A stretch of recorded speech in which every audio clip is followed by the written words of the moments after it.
Have you ever pictured yourself standing at the gates of heaven, heart pounding, only to hear those devastating words, "Your name isn't in the book"?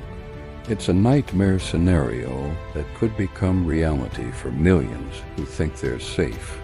But what if I told you there's a way to ensure your spot right now?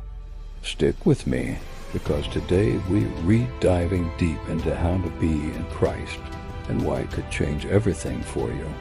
Hey there, friend. Welcome back to the channel where we unpack life as biggest truths with stories that stick and insights that transform.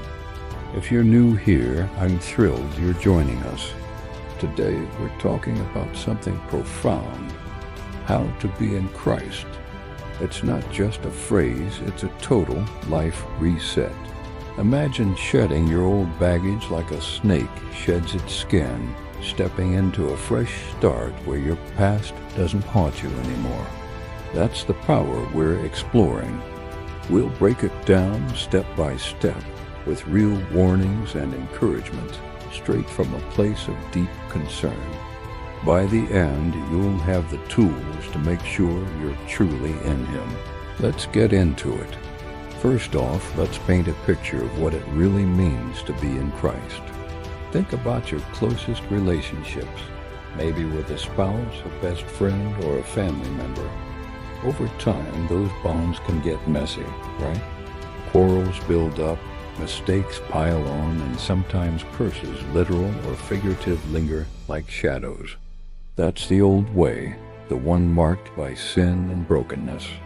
But when you're in Christ, that old relationship ends. Poof, gone. No more records of those failings held against you. Instead, a brand new connection begins, one that's clean, vibrant, and full of promise. You're not just patched up, you're remade. Old things pass away, and behold, all things become new. It's like hitting the ultimate refresh button on your soul. Now you might be wondering, how does this happen?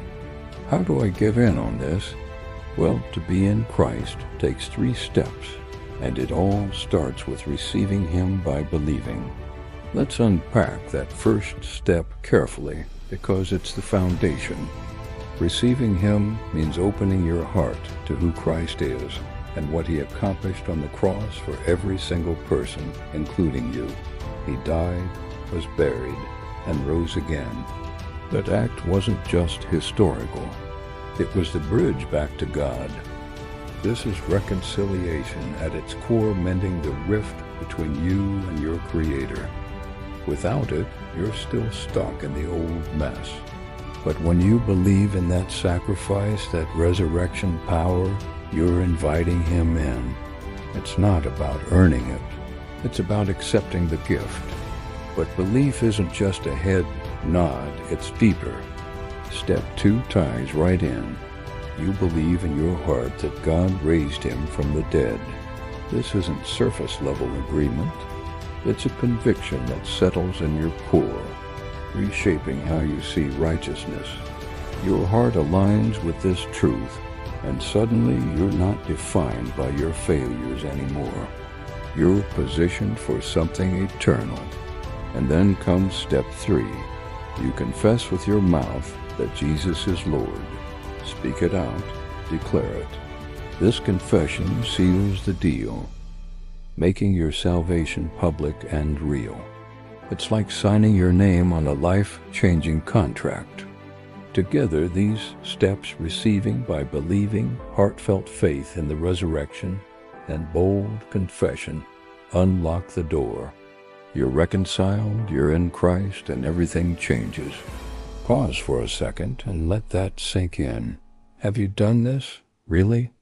Because once you take these steps, something miraculous happens. You receive the new birth. It's not a metaphor, it's a spiritual reality. Your inner self is reborn, transformed from the inside out. And here's where it gets even more incredible and urgent. In heaven, there's a register for these new births. It's called the Book of Life. Yes, you heard that right, a heavenly book where names are recorded. This isn't some fairy tale. It's a divine record kept by the Lamb slain from the foundation of the world.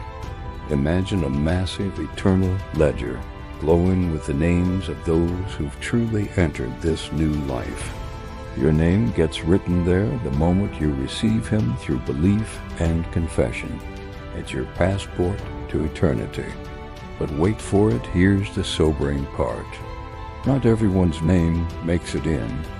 There are people, good, moral folks, even who skip this, thinking it's optional or outdated. They've been deceived into believing the new birth isn't necessary. They go to church, do kind deeds, maybe even call themselves Christians. But when they arrive at heaven's gate, the book is opened, and nothing. Their name isn't there. Cast into the lake of fire? That's the stark reality for anyone not found in that book. I have to share this from the heart. The Lord has burdened me heavily on this lately. It's weighing on me like a ton of bricks. So many who claim to be Christians haven't actually experienced this new birth. They brush it off, make jokes about being born again, like it's some punchline from an old revival meeting. Oh, that's for fanatics, they say. Or, I've been a good person my whole life. That should be enough. But friend, it's not. When they stand at that gate, there won't be time for debates or excuses. No appeals court in heaven. The book speaks for itself. And if your name's missing, game over. Let me tell you a story to make this hit home. It's not about a specific person, but it's the kind of tale that plays out every day. Picture a man named Alex. He's lived what he calls a decent life. Grew up in church, sang the hymns, even volunteered at soup kitchens. He figures he's got heaven locked in. No need for all that new birth talk sounds too intense. Years go by, and one day it's his time. He approaches those pearly gates confident, smiling. The angel pulls out the book of life, flips through the pages, and Alex's heart drops. His name isn't there. Panic sets in. But I was a Christian, he protests, too late. The deception caught up with him. Now, contrast that with Sarah. She heard the truth, took it seriously. She believed in Christ's death, burial, and resurrection. Believed it in her heart, confessed it with her mouth, received Him fully. New birth bam. Her name's etched in that book forever. At the gate, welcomed with open arms. See the difference? It's night and day, and that's why this burdens me so much. Brethren, there's a book, a real heavenly register for new births. Don't take it lightly. Give this serious consideration right now. Ask yourself, have I truly received Him? Is my name in the book of life? If there's any doubt, sort it out today. You won't get another chance to argue later. The stakes are eternal. Let's zoom out for a moment and think about why this matters in your everyday life. Being in Christ isn't just fire insurance for the afterlife. It's freedom, here and now. That old relationship with sin, quarrels, and curses, end it. Your past isn't on record anymore. God doesn't keep a tally. Instead, you're walking in newness peace that surpasses understanding, purpose that fuels your days. It's educational, too. Understanding this teaches us about grace, about how God sees us not as flawed rejects, but as beloved sons and daughters. Relate it to something simple, like updating your phone's software. The old version glitches, crashes under pressure, but the new one? Smooth, efficient, unbreakable. That's you in Christ. Of course, this isn't always easy. Doubts creep in. The world pulls you back. But remember those steps. receive by believing in what he did on the cross. Believe in your heart the resurrection. Confess with your mouth. Rinse and repeat in prayer if needed, and lean into that new birth. Check the book metaphorically by examining your life. Do old things feel passed away? Are all things becoming new? If not, it's time to act. As we wrap this up, here's the memorable takeaway. Being in Christ is your fresh start, your name in the eternal book. Don't be deceived, the new birth is essential.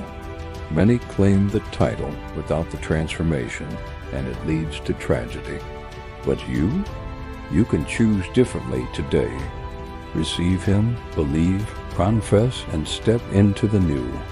If this resonated with you, hit that subscribe button right now so you never miss these life-changing talks. Like the video if you're committing to check your status in Christ, and drop a comment below. My name is in the book. Or share your own story. It could encourage someone else. And for more on living this out, check out our video on Daily Grace link in the description. Thanks for watching, friend. God bless you abundantly. See you next time.